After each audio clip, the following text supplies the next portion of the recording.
Môre, môre, môre. Hoe gaan dit by julle? Kom. Die dag trek al water. Die son is al besig om op die horison lig te word.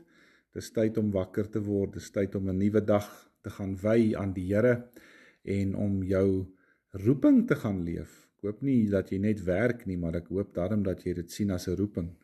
Dit wat jy vandag doen, mag dit getuig van die Here se vingerafdruk in jou lewe. Ek wil graag vanmôre lees uit Matteus 9 en ek lees vers 17 vir julle. 'n Mens gooi nie nuwe wyn in ou velsakke nie. As jy dit doen, dan bars die sakke, die wyn loop uit en die sakke is daarmee heen. Nee, 'n mens gooi nuwe wyn in nuwe sakke en so behou jy dan albei. Baie mooi, hoe kan ek nou sê, wingerdboerdery beeld wat Christus hier gebruik vir ons. Nou weet julle, in die Bybelse tyd het mense diervelle skoon gemaak, dan het hulle dit omgedop en hulle het wynsakke daarvan gemaak.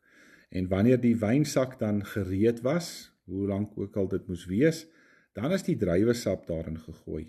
En dan is dit opgehang om daai sap toe te laat om te fermenteer.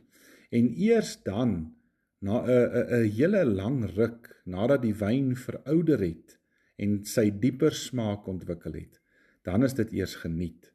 En dan het dit sy volle potensiaal bereik. En weet julle, in dieselfde beeld vanmôre dop die Here ons ook maar soms om, omdat hy ons wil gebruik. En dan giet hy die Gees in ons in en hy laat ons toe om te fermenteer, nee, dis maar die beeld wat gebruik word, om dieper en ryker en smaakliker, selfs beter te word. Ja, en dan, dikwels na 'n lang tyd, dan kom ons agter dat ons in die proses nie net nader aan hom gegroei het nie, maar dat ek selfs anders geword het. Iets in ons het gesterf, iets anders in ons het begin leef. Ons harde kors het 'n plek gemaak vir 'n sagte hart. Ons ongedurigheid het verander in meer geduld. En ons veroordeelde hart het geleer om mense te omarm, om insluitend te lewe. En wel, miskien is God ook besig om van jou 'n goeie ou wyn te maak. Miskien wat oor tyd verander lekkerder gaan smaak en wat vreugde bring en liefde gee. Liefde vanuit 'n hart wat omgedop word. En daarom kan jy soos goeie wyn word as jy die Here toelaat om dit vir jou te doen. Kom ons maak ons oë toe, dan bid ons.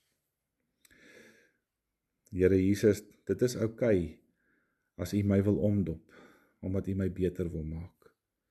Ek wil hê dat U my meer sal laat word, soos U my wil hê. Ek vra dit in U naam alleen. Amen.